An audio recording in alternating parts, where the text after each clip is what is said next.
जैन मित्रांनो, जो काही 28 जून 2026 रोजी रविवारी सायंकाळी 4 वाजता जिल्हा स्टेडियम येथे आपला जो काही अमरावतीला पेपर होत असतो, त्या पेपरमध्ये जे काही बुद्धिमत्ता आणि गणिताचे प्रश्न आले होते, त्या सर्व प्रश्नाची इथे आपण विश्लेषण बघणार आहोत. जे विद्यार्थी या जिल्ह्यातले नाही, अमरावती जिल्हा सोडून अदर जिल्ह्यातले आहेत, त्यांनी हा व्हिडिओ जर पाहत असेल, मी त्यांना नंबर देतो. त्या नंबरवर तुमचं नाव आणि तुमच्या जिल्ह्याचं नाव, तुमच्या गावातलं जिथून असेल तुम्ही तिथलं नाव टाकून तुमची पीडीएफ, त्या पेपरमधली पीडीएफ घेऊ शकता तुम्ही आणि तुमच्या घरी आरामात निवांत बसून तुमची फ्री ऑफ कॉस्टमध्ये पेपर सॉल्व्ह करू शकता. ठीक आहे. आपला पेपर कुठे असतो? जिल्हा स्टेडियम येथे संध्याकाळी 4 वाजता, सायंकाळी किती वाजता? 4 वाजता. आणि प्रत्येक रविवारी आपला पेपर होत असतो. ठीक आहे. तर त्याच्यामध्ये हे आकर्षक बक्षीस पण देत असतो आपण विद्यार्थ्यांना. आता हाच पहिला प्रश्न होता आपल्या पेपरमध्ये. म्हटलाय पुढील पर्यायापैकी पायथागोरसचे त्रिकूट नसणारा पर्याय कोणता आहे म्हणते. याच्यामध्ये कोणता पायथागोरसचा ट्रिपलेट नाही आहे. तर पायथागोरसचा सिद्धांत काय होता बेटा? तर बघा, पायथागोरसने एक सिद्धांत मांडला होता. हा एक जर काटकोन त्रिकोण आहे, हे काय काटकोन त्रिकोण आहे, हा झाला 90 अंशाचा कोन. 90 अंशाच्या समोरची बाजू जी राहणार, सर्वात मोठ्या कोणाच्या समोरची बाजू त्याला म्हटलं ते कर्ण. हा झाला कर्ण. आणि हा जो काही कोण ज्याच्यावर लीन करत त्याला म्हटलं ते पाया, इंग्लिश वाले म्हणते बेस. आणि ही झाली त्याची उंची.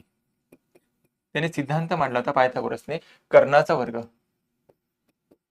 म्हणजे सर्वात मोठ्या बाजूचा वर्ग हा पायाचा वर्ग अन्य दोन बाजूच्या वर्गाच्या बेरजेच्या समान असतो, म्हणजे उंचीचा वर्गाच्या समान. म्हणजे कर्णाचा वर्ग हा पायाचा वर्ग आणि उंचीचा वर्ग या दोघांच्या बेरजेच्या समान राहणार. मग सर्वात मोठी जी काही बाजू राहणार ती सर्वात मोठी बाजू राहणार याचा कर्ण. आता आपल्याला ऑप्शन दिले होते, ट्रिपलेट नाही मध्ये त्रिकूट नसणारा पर्याय निवडायचा आता आपला. तर बघा, सर्वात मोठी बाजू काय? तर 70. एक तर पर्याय आपल्याला सर्वात मोठ्या बाजूचा वर्ग करावा लागेल, अन्य दोन बाजूच्या वर्गाची बेरीज करावा लागेल. दुसरा, मी मागच्या लेक्चरमध्ये पेपरमध्ये टाकला होता प्रश्न, तुम्हाला विश्लेषणमध्ये सांगितलं होतं, तर तुम्ही यांचे वर्ग वगैरे करण्याच्या चक्करमध्ये न पडता तुम्ही काय करा, यांचा रेशो काढून घ्या. यांचा काय काढा? रेशो काढा. रेशो काढताना काय करावं लागेल, तर या संख्यांना अशा कोणत्या संख्या त्यांनी भाग जाऊ शकतो? तुम्हाला सर 7 भाग जाते. 7 10 70 होतात, बहुत बढ़िया. 7 8 56 होतात, बहुत बढ़िया. 7 सकम किती होतात? 42. परत यांना सर भाग जाते. कितीने भाग जाते सर? 2 भाग जाते. तर 2 त्रिक 6 होतात, 2 चौक 8 होतात, 2 पंचे 10 होतात. म्हणजे सर यांचं ट्रिपलेट आलं 3 4 5. आणि हे सांगितलं होतं एक फेमस ट्रिपलेट आहे. कोणते कोणते? 3 4 5, 5 12 13, हे फेमस आहे. तर 3 4 5, एक साईड 5 आहे, एक साईड 4 आहे, दुसरी साईड 3 राहणार. हे काय? ते एक पायथागोरसचं ट्रिपलेट आहे. म्हणजे हे ऑप्शन बरोबर आहे. आपल्याला नसणारा पर्याय निवडायचा होता, म्हणजे हे ऑप्शन बरोबर आहे. पहिलं बरोबर आहे, ट्रिपलेट आहे. आपण काय केलं? रेशोवरून त्याला प्रश्नाला सॉल्व्ह केलं. इथे बघा, आता 15 36 आणि 40 दिलाय. 15 दिलाय, नंतर 36 दिलाय, नंतर 40 दिलाय. असा कोणता नंबर आहे का यांना भाग देऊ शकतो? सर तुम्ही म्हणा नाही, या दोघांना तर भाग देऊ शकतो 4 न, परंतु या तिघांना भाग नाही जाऊ शकत. तर मग याला आपण थांबून ठेवू थोड्या वेळासाठी. आता पुढे चेक करायला लागेल 10, नंतर आहे 24, नंतर आहे 26. 10 24 26, 10 24 26 यांचा रेशो काढून बघू आपण. 2 ने जर भाग दिला तर इथे येणार 5, इथे येणार 2 न भाग दिला तर 12, इथे 2 न भाग दिला तर इथे 13. तर हा एक सर, हो सर हे ट्रिपलेट आहे. 5 12 13. बघा तुम्ही, सर्वात मोठी बाजू काय? 13. 13चा वर्ग होते बेटा 169. अन्य दोन बाजूच्या वर्गाच्या बेरजेच्या समान बरोबर 13चा वर्ग येते का नाही पाहून घ्या. 12चा वर्ग किती होणार? 144. आणि 5चा वर्ग किती येते? 25. या दोन बाजूच्या वर्गाची बेरीज जे काही आहे ना, ते सर्वात मोठ्या बाजूच्या वर्गाच्या बेरजेच्या समान येते का नाही पाहून घ्या. 5 आणि 4 9, हे झाले 6. तर बरोबर आहे सर. 5 12 13 हे काय ट्रिपलेट आहे? म्हणजे हे ट्रिपलेट आहे सर, हे त्रिकूट आहे. ठीक आहे. यानंतर ऑप्शन नंबर 4 वर 11 60 21, आणि हे पण ट्रिपलेट आहे. 11 60 61. लक्षात ठेवा, सर्वात मोठी बाजू ही आहे. या बाजूचा वर्ग, या बाजूचा वर्ग हा अन्य दोन बाजूच्या वर्गाच्या बेरजेच्या समान राहणार. तशी मी तुम्हाला एक बेसिक ट्रिपलेट लिहून देतो. बघा, कोणते कोणते लक्षात ठेवायचा? 3 4 आणि 5. हे काय? ते एक ट्रिपलेट आहे. यांचे मल्टिपल पण काम करतात. समजा जर मी इथे 4 न गुणाकार केला ना, किती होणार? 12. इथे 4 न गुणाकार केला 16, इथे 4 न गुणाकार केला तर किती होणार? 20. जर तुम्हाला 12 16 20 हे ट्रिपलेट आहे का बघा, पायथागोरसचं त्रिकूट आहे काय? हा काटकोन त्रिकोण बनतो का? बनतो सर.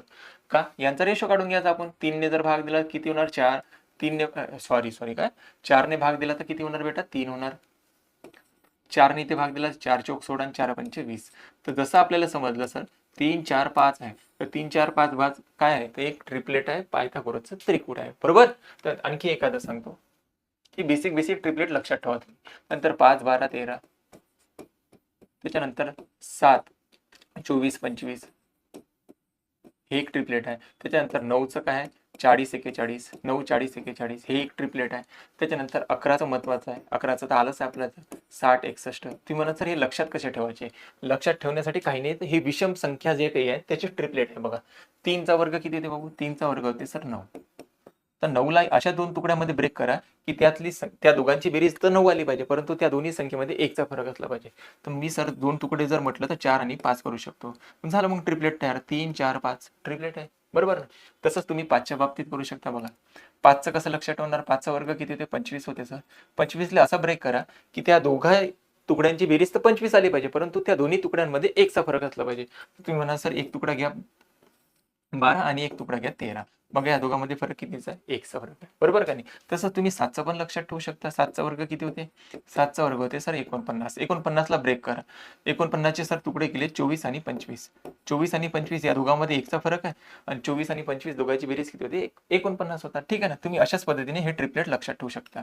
11चा वर्ग किती होते? ते 121. 121ला ब्रेक करायचा आपल्याला. एक तुकडा मोठा आणि एक तुकडा 1 लहान पाहिजे. बघा 61 आणि 60 या दोघांची बेरीज किती येते? 121 येते सर. हे पण ट्रिपलेट आहे, हे पण ट्रिपलेट आहे. तर आपल्या प्रश्नाचं उत्तर होतं ऑप्शन नंबर 2. तर ऑप्शन नंबर 2 हे ट्रिपलेट नाही. तुम्हाला पूर्ण समजलं असेल असं मी मानतो. आणखी जर तुम्हाला लेक्चर करायचं असेल, समजून घ्यायचं असेल तर तुम्ही आपली बॅच करू शकता. आपली ऑफलाईन पण बॅच असतात. ठीक आहे, राधानगर येथे. चलो आगे. 30 सेंटीमीटर लांबी आणि 20 सेंटीमीटर रुंदी असणाऱ्या एका आयताची जेवढी परिमिती आहे तेवढीच परिमिती असणाऱ्या चौरसाचे क्षेत्रफळ सांगा किती. आता आयताचं क्षेत्रफळाचं परिमितीचं सूत्र काय बेटा? आयताची परिमिती काढायची आपल्याला. आयताची परिमिती जर काढायची असेल तर 2 ब्रॅकेटमध्ये लांबी प्लस रुंदी राहते. हे सूत्र आहे आपलं आयताची परिमितीचं. तर आयताची लांबी दिली आपल्याला 30. त्यानंतर रुंदी किती दिली आहे बेटा? 20 दिली आहे. तर इथून आयताची परिमिती किती येणार? 2 गुणिले या दोघांचा संबंध गुणाकाराचा असतो 50. 2 गुणिले 50 म्हटलं तर 100 चौरस सेंटीमीटर आपलं काय आलं? परिमिती आली. 100 चौरस सेंटीमीटर परिमिती आली आयताची. आता त्यानंतर प्रश्न वाचा. एका आयताची जेवढी परिमिती आहे हे परिमिती काढली, तेवढीच परिमिती असणाऱ्या एका चौरसाचे क्षेत्रफळ किती. आता तेवढीच परिमिती पाहिजे म्हणजे चौरसाची. चौरसाची परिमितीचा फॉर्म्युला काय?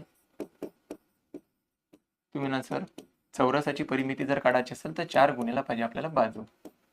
4 गुणिला बाजू. आता जे आयताची परिमिती आहे ना तेच चौरसाची परिमिती म्हणते. आयताची परिमिती किती आहे बेटा? 100 आणि तेच चौरसाची पण परिमिती आहे. परिमितीची किंमत 100 आहे. इथं 4 गुणिला इथून बाजू काढू शकतो, आपण साईड काढू शकतो. तर 4 गुणिला इकडे आल्यानंतर भागेला तर 100 भागेला 4 बरोबर काय निघणार? बाजू. म्हणजे आपली साईड किती आहे? त्या चौरसाची जे काही साईड असणार म्हणजेच बाजू असणार ते निघणार. तर 4ने जर 100ला भाग दिला तर किती ते 25. तर 25 आली आपली बाजू.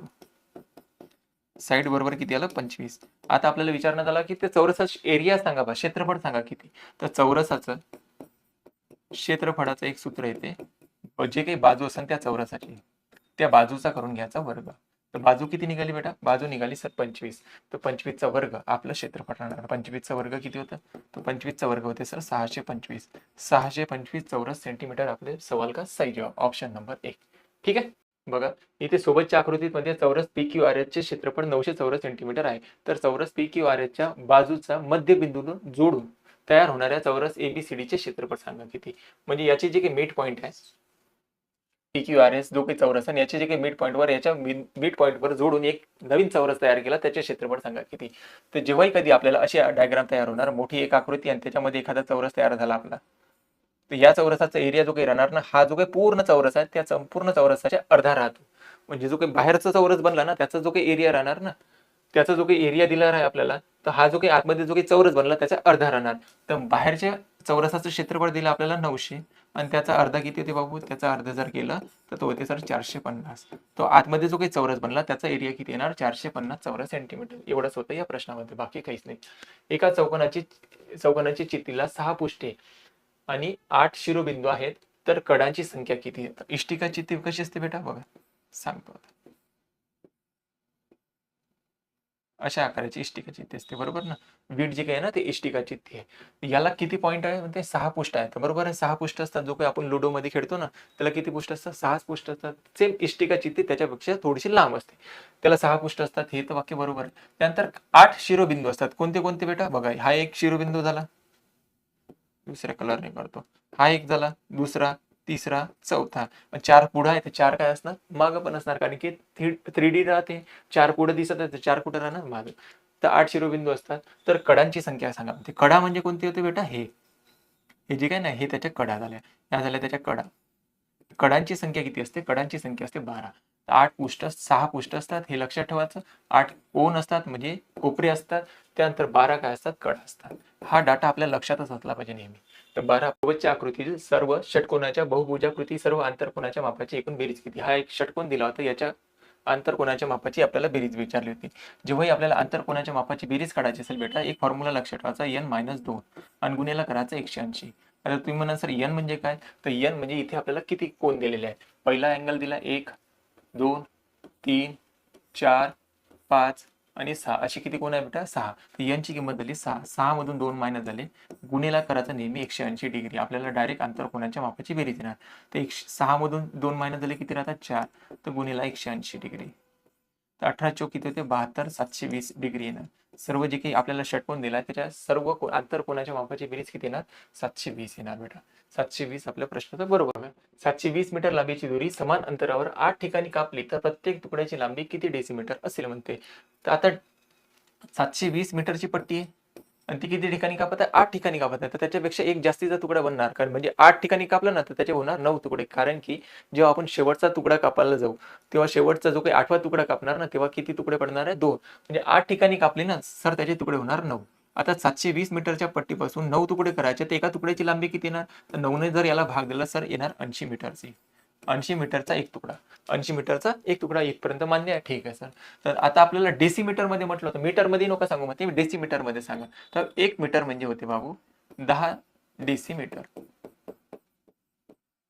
1 मीटर म्हणजे 10 डेसिमीटर होतात. आपल्याकडे किती आहे 80 डेसिमीटर आहे सर. 80 मीटर म्हणजे किती डेसिमीटर, तर आता 80 गुणिला जर 10 म्हटलं तर किती येणार 800 डेसिमीटर. तर 800 डेसिमीटर आपले सवाल का सही जवाब होता ऑप्शन नंबर 3. ठीक आहे. बघा 8.1/8 किलोमीटरचे मीटरमध्ये आपल्याला रूपांतर करायचं आहे. तर मीटरमध्ये रूपांतर करायचं आहे 8.1/8.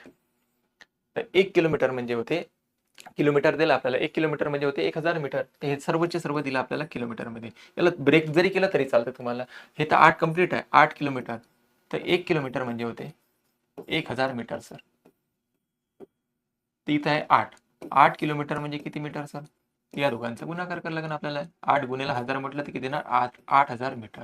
इथपर्यंत तर कंप्लीट आहे. ही मीटरमध्ये तर रूपांतर झालं कारण की मीटरमध्ये करायचं होतं. आता राहिला सर 1/8.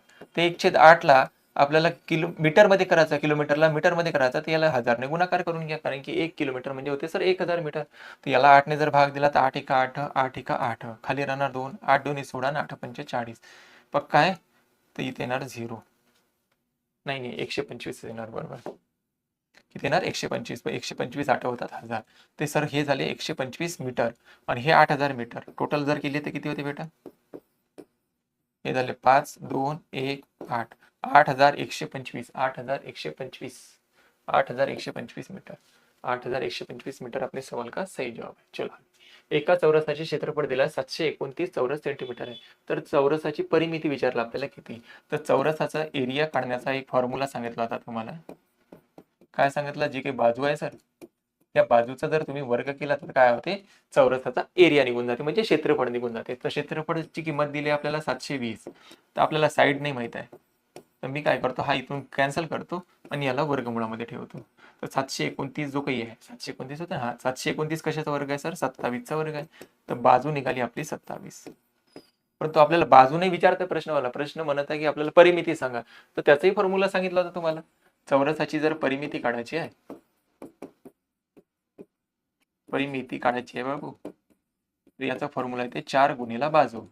जी काही बाजू असेल ना त्याला 4 ने गुणाकार करून टाका. तर 4 झालं आणि बाजू किती आली 27. 27 गुणिला 4 म्हटलं 7 चोक 28, एका स्थानी 8 यायला पाहिजे. तर एकाच ऑप्शन मध्ये 108 होतात. 7 चोक 28, 8 हातचे आले 2, 4 2 8 आणि 2 किती होते 10. 108 सेंटीमीटर येणार आपली परिमिती. चलो आगे. खालीपैकी कोणती संख्या 9 ने पूर्ण भाग जातो किंवा निशेष भाग जातो आपल्याला म्हटलं. 9 ची कसोटी 3 ची कसोटी ह्या कसोट्या तुम्हाला बरेचदा पेपरमध्ये येतात. तर 9 ची कसोटी काय सांगते, जशी 3 ची कसोटी आहे सेम तशीच 9 ची कसोटी आहे. 3ची कसोटी काय सांगते, दिलेल्या संख्येतील अंकाच्या बेरजेला जर 3ने भाग जात असेल तर त्या संपूर्ण संख्येला 3ने भाग जातो. सेम त्याच कंडिशन मध्ये इथं काय विचारलं आपल्याला, 9ची कसोटी. 9ची कसोटी काय सांगते, दिलेल्या संख्येतील अंकांच्या बेरजेला, म्हणजे जी काही दिलेली संख्या असेल, उदाहरणार्थ समजा ही जी काही संख्या दिली आहे यांच्या अंकाची बेरीज करा म्हणते. याला जर 9ने भाग गेला, अंकाची बेरीज किती आली, 4 आणि 3 7, 7 आणि 2 9, याला जर 9ने भाग गेला तर त्या संपूर्ण संख्येला, म्हणजे ही जी काही संख्या होती ना 234, याला पण 9ने भाग जाणार. अशी सांगते 9ची कसोटी. बस तेच चेक करायचं आपल्याला इथे. तर या संख्येला अंकाची बेरीज केली तर 3 आणि 3 6, 6 आणि 3 किती होतात, 9. तर ती 9ने भाग जाणार सर. आपल्याला 9ने भाग जात नाही अशी संख्या शोधायची आहे, नाही म्हटलंय त्याने. बघा 9 आणि हे पण 9 झाले, 9 9 किती होतात, 18, याला पण 9ने भाग जाणार. 5 आणि 4 9 होतात, 9 9 18, याला पण 9ने भाग जाणार सर, याला 9ने भाग जात नाही. 910 आपल्या प्रश्नाचं करेक्ट उत्तर आहे. या प्रश्नाचं उत्तर किती येणार, 910. बघा 4913 या संख्येची घनमूळ किती. जेव्हाही आपल्याला कोणत्याही संख्येचा घन वगैरे शोधायचा असेल तर बघा मी सांगून देते एक तुम्हाला. 1चा जर घन केला तर बेटा किती होते, 1 होते. 2चा घन केला तर किती होतात, 8. 3चा घन केला तर किती होतात सर, 3चा घन केला तर सर 27 होतात. नंतर 4चा घन किती येतात, 64 येतो सर. 5चा घन किती येतो, 125 येतो सर. 6चा घन 216. 7चा घन 343. त्यानंतर 8चा घन येते 512. 9चा घन येते सर 729. हे 1 पासून 9 पर्यंतचे घन तरी आपल्याला माहित असले पाहिजे. त्यातही आणखी महत्वाचं काय बाबू, यांचे एकक स्थानचे अंक. यांचे एकक स्थानचे जे काही अंक आहे ना, हे सर्वात महत्वाची गोष्ट आहे. यांचे एकक स्थानचे अंक, फक्त मी युनिट डिजिट पाहते, त्याचा एकक स्थानचा अंक शोधत आहे बस, बाकी काहीच नाही शोधत. यांचे एकक स्थानचे अंक, ठीक आहे. यांचे एकक स्थानी अंक कोणते कोणते येतात सर, 1च्या घनाच्या एकक स्थानी 1च येतो. 2च्या घनाच्या एकक स्थानी 8 येतो. 3च्या घनाच्या एकक स्थानी सर 7 येतो. 3चा जर घन केला ना त्याच्या एकक स्थानी किती येतो, 7.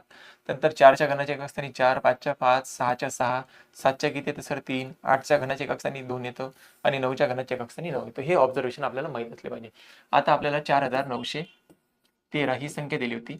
ही संख्या कोणत्या संख्येचे घन आहे, तर आपण काय करायचं, याच्या शेवटच्या 3 अंकांचा विचार करायचा. त्या 3 अंकामध्ये पण पाहायचं की शेवटचा अंक काय सर, 3 आहे. तर 3 ही संख्या कोणत्या संख्येचा घन केला 1 पासून 9 पर्यंत त्याच्या एकक स्थानी येऊ शकते सर. तुम्हाला दिसेल 7चा घन जर केला ना सर, त्याच्या एकक स्थानी काय येतात, 3 येतात. म्हणजे याचा एकक स्थान सर 7 राहील. हे जे काही कोणत्याही संख्येचा घन असो ना, परंतु त्याच्या एकक स्थानी सर 7 राहणार. तर 7 वाला कोणता ऑप्शन दिसते काय सर, 17. एकच ऑप्शन आहे, परंतु आपण काढू आता इथं. बघ शेवटच्या 3 अंकाचा विचार केला, त्यातही पाहिला त्याच्या एकक स्थानी काय सर 3. तर 7चा घन केला तर त्याच्या एकक स्थानी सर 3 येते, म्हणून लिहिले 7. आता या 3 नंबरचं काम समाप्त झालं. आता राहिलं काय आपल्याकडे 4. तर 4 ही संख्या अशी कोणती संख्या त्याच्या जवळ त्याचा घन येऊ शकते, म्हणजे 4च्या घन, म्हणजे 4च्या जवळपास त्या संख्येचा घन येऊ शकतो. सर तुम्ही म्हटलं 1चा घन केला तर 1 येते, 2चा घन केला तर किती येते, 8. तर याच्यावर तर जातं सर, 2चा घन तर याच्यावर तर जाणार. आपल्याला याच्या जवळपास घन संख्या शोधायची आहे. मग लिहिला 1चा घन येतो सर याच्या जवळ, 4च्या जवळ, त्यामुळे 17 ही संख्येचा काय तो घन आहे. तर 17 आपल्या प्रश्नाचं बरोबर उत्तर आहे. ठीक आहे, चलो आगे. म्हटलं या संख्येला 3ने निश्चय भाग जातो. कितीने भाग जातो, 3ने निश्चय भाग जातो. तर विचारलं या स्टारच्या जागी कोणता अंक असेल, तर 5 दिलाय, नंतर आहे आपल्याकडे स्टार, नंतर आहे 3, नंतर आहे 2. या संख्येला 3ने पूर्ण भाग जातो. तर स्टारच्या जागी मोठ्यात मोठा कोणता अंक येईल, मोठ्यात मोठा म्हणजे लहानात लहान नाही पाहिजे आपल्याला. तर आता सांगितलं मी तुम्हाला 9ची कसोटी सांगितली, 3ची. 9ची कसोटी जशी आहे 3ची कसोटी पण तशीच आहे. दिलेल्या संख्येतील अंकाच्या बेरजेला 3ने जर भाग केला तर त्या संपूर्ण संख्येला 3ने भाग जातो. तर आपण अंकांची बेरीज करू.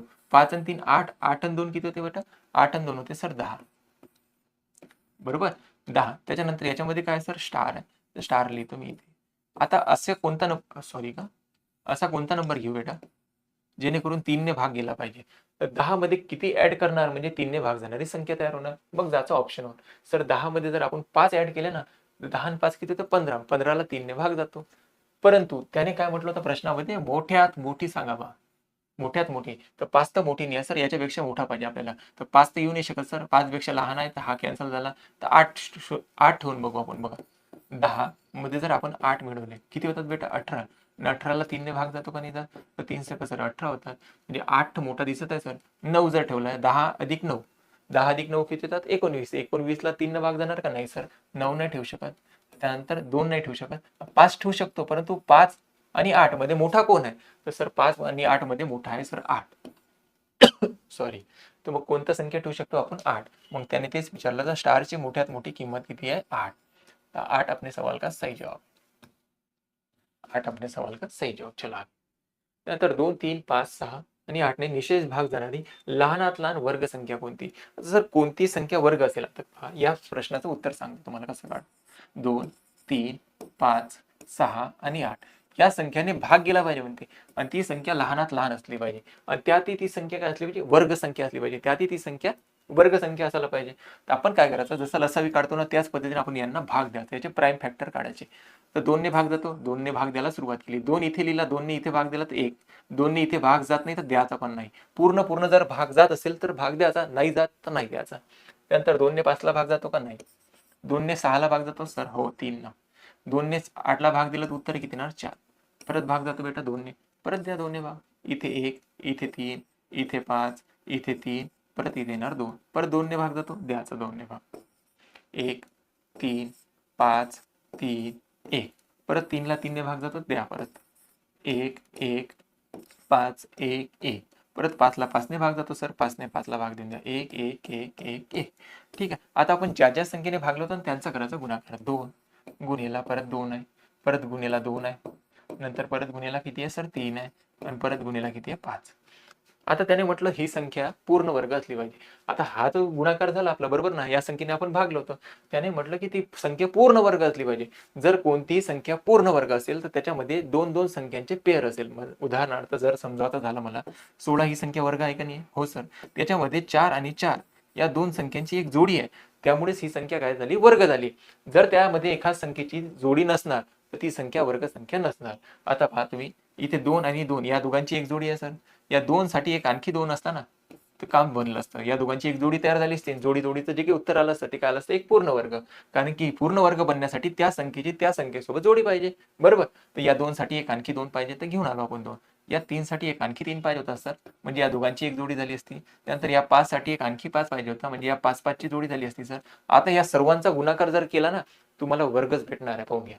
2 गुणिला 2 किती? 4. 4 गुणिला 2 किती होतात? 8. 8 गुणिला 3 किती होतात? 24. 24 गुणिला 5 किती होतात? 120. नाही येत पुढं तर राहू दे. 120 आला इथपर्यंत. यांचा गुणाकार करा. 3 दोन्ही किती होतात? 6. 6 गुणिला 5 म्हटलं तर किती होणार? 30. तर यांचा गुणाकार आला 30. आता यांचा गुणाकार करून टाका. 0 0 2 0 आणि 12 किती होतात? 36. 3600 ही एक पूर्ण वर्ग संख्या पण आहे, आणि या संख्यांनी भाग जाणारी लहानात लहान पूर्ण वर्ग संख्या जर म्हटलं तर किती येणार? 3600. आपने सवाल का सही जवाब ऑप्शन नंबर 3. ठीक आहे. कोणतीही संख्या जर वर्ग असेल तर त्याच्यामध्ये पेअर मध्ये नंबर राहणार, म्हणजे 2-2च्या जोडीमध्ये राहणार. जर 2-2च्या जोडीमध्ये नंबर नसेल तर ती संख्या वर्ग होणार नाही, हे लक्षात ठेवा. ठीक आहे. हे त्याचा मेन मुद्दा होता. आता इथे दिलं या सर्व संख्या प्राप्तांक म्हणजे मध्यांक दिला आपल्याला 620. तर विचारलं m ची किंमत किती? तर पहिले डिटेल म्हटलं असतं तर काय केलं असतं? एकूण संख्यांची बेरीज 623. डिटेली सांगतो, त्यानंतर शॉर्ट मध्ये कसं करायचं तर तेही सांगतो. 623 अधिक 616 नंतर plus 618 plus 620 plus 617 plus 619 plus 622 plus दिला 621 प्लस दिला m. या सर्व नंबरचा आपल्याला दिला बेटा ऍव्हरेज. या सर्व नंबरचा ऍव्हरेज किती दिला? आपल्याला 620. आणि किती नंबर आहे? एकूण संख्यांची बेरीज भागिले एकूण संख्यांबरोबर आपल्याला सरासरी निघते. हे सूत्र आहे आपलं. तर किती नंबर आहे? 1 2 3 4 5 6 7 8 9. 9 संख्या भागिले 9 करा. हे झालं त्याचं डिटेल. म्हणजे तुम्ही ह्या 9 ने काय करा? याला गुणाकार करा, त्यानंतर या सर्व नंबरची बेरीज करा, त्यानंतर त्यामधून त्याला मायनस करा. ठीक आहे. हे डिटेल तुम्हाला येत असेल. आता या प्रश्नाला असं करणं थोडंसं अवघड जात होतं, म्हणजे थोडं भारी जात होतं. आता याला कसं करायचं होतं? लवकरात लवकर करायचं असेल तर पहा कसं करायचं. एक आयडिया सांगतो. आपल्याला दिलं होतं या सर्व नंबरचा ॲव्हरेज दिला होता 620. हे डिटेल तर सांगितलं, समजलं असेल तुम्हाला, डिटेल करता येते. या सर्व नंबरचा ॲव्हरेज दिला होता सर 120. आता काय करायचं होतं? या सर्व नंबरचा ॲव्हरेज दिला आपल्याला 120 आणि विचारलं या m ची किंमत सांगा किती येणार. तर आपण काय करायचं? या जो काही सर्व नंबरचा ॲव्हरेज दिला ना याच्यासोबत कम्पेअर करायचं याला. सर 120 पेक्षा ही संख्या कितीने जास्त आहे? किती कमी जास्त झाले या भागामध्ये आपण पाहू. म्हणजे या सरासरीपेक्षा सरासरीच्या तुलनेत किती कमी जास्त वाढ झाली आपण ते बघून घेऊ. तर सरासरीपेक्षा सर हा ॲव्हरेज दिलाय ना आपल्याला, सरासरीपेक्षा हा नंबर किती जास्त आहे? तुम्ही म्हणा सर 3 जास्त आहे. सरासरीपेक्षा हा नंबर किती कमी आहे? 4 न कमी आहे सर. 120 पेक्षा हा नंबर 4 न कमी आहे. हा किती कमी आहे? 2 न कमी आहे सर. हा सर 0 कमी जास्त काहीच कमी जास्त नाही आहे. 620 सरासरी आहे, पण हा इथं नंबर 620 आहे, काहीच कमी जास्त नाही आहे. हा किती कमी आहे बेटा? हा सर 3 ने कमी आहे. हा किती जास्त आहे सर? किती कमी आहे? 1 ने कमी आहे सर. 620 पेक्षा 619 कितीने कमी आहे? 1 ने कमी आहे. हा किती जास्त आहे? 2 ने जास्त आहे सर. हा 1 ने जास्त आहे. त्यानंतर एमची किंमत तर आपल्याला काढायचीच होती. ठीक आहे, इथपर्यंत काही अडचण आहे? काहीच अडचण नाही. आता आपण पहा, यांना बॅलन्स करायचं आपल्याला. या सर्वांची एक तर बेरीज करा, नंतर वजाबाकी करा, असं काहीतरी करू शकतो. तसंही जर पाहिलं तर आपल्याला बघा, हा -2 आहे, हा +2 आहे, ते कॅन्सल झाला. 1 + 1 मायनस काय होणार? कॅन्सल. त्यानंतर एक मायनस आहे आणि हा एक प्लस आहे, कॅन्सल झाले. हा -3 आहे सर, हा +4 आहे. तर ओव्हरऑल जर इफेक्ट पाहिला सर, या सर्व भागामध्ये ओव्हरऑल इफेक्ट पाहिला तर 4चं काय झाले? कमी झाले. 4 काय झाले? कमी झाले. आता 4 कमी झाले, का कमी झाले? कारण की m ची किंमत काय असेल बेटा? इथे 4 कमी झाले ना, तर आपण इथे या सरासरी जी काही दिली होती ना, त्याला मध्ये 4 ची वाढ करून टाका. तर 620 मध्ये 4 ची वाढ जर केली तर आपल्याला बॅलन्स करायचं आहे ना. इथे 4 कमी झाले, तिथे आपल्याला काय करावं लागेल? 4 ची वाढ करावी लागेल. जेणेकरून यांचं उत्तर किती आलं? 1 + 1 मायनस काय होणार? 0. याचं उत्तर 0 आलं पाहिजे. इथे 4 ची कमी झाली, तिथे 4 न वाढवून टाका. जो काही m ची किंमत असेल ना सर, 620 मध्ये 4 ऍड केल्यानंतर 624 राहणार. तर m ची किंमत किती? 624. तुम्हाला नाही समजलं तर काही हरकत नाही, मी त्याला डिटेल सांगितलंय, त्या पद्धतीने तुम्ही करू शकता. मी जेव्हा शिकवतो त्यावेळेस पूर्ण हा भाग घेते, पूर्णच्या पूर्ण 15 दिवस लागतात या चॅप्टरला आणि खूप सारे प्रकार राहतात. ठीक आहे, जेवढं समजलं असेल ठीक. चलो आगे. एक ची म्हटलं 20%, 1 चे 20%, चे म्हटलं 6 चे म्हटलं कुठे प्रश्नामध्ये काय येतं? गुणाकार येतं. 20% म्हटलं तर 20 आणि याला पर्सेंट लागला म्हणून भागेला किती येणार? 100 आणि बरोबर किती आहे बाबू? 8000. परत चे म्हटलं मग गुणाकार 10 आणि याला पर्सेंट लागला मग भागेला काय येणार? 100. बस आपल्याला x ची किंमत काढायची आहे. थोडं भाग वगैरे पहा, 100 इथे भागेला, तिकडे गेल्यानंतर गुणेला होणार, तर 100 न 100 कॅन्सल. ठीक आहे सर. इथे पहा, 20 गुणेला तिकडे गेल्यानंतर भागेला होणार, म्हणजे x बरोबर काय होणार? 800 गुणेला आहे 10 सर आणि भागेला येणार 20. 0 ने 0 कॅन्सल, बे एक बे, बे चौक 8. इथं आले सर 4000. x बरोबर किती येणार? x बरोबर येणार 4000. x का मान कितना होगा? 4000. ओके, चला. इथं दिलाय 6010 मायनस दिलाय 6000 भागेला दिलाय 10. तर बोडोमाच्या नियमानुसार सुरुवातीला भागाकार, नंतर काय होणार? वजाबाकी. तर सुरुवातीला या 6000 ला जर 10 ने भाग दिला तर 10 कॅन्सल करून टाका सर.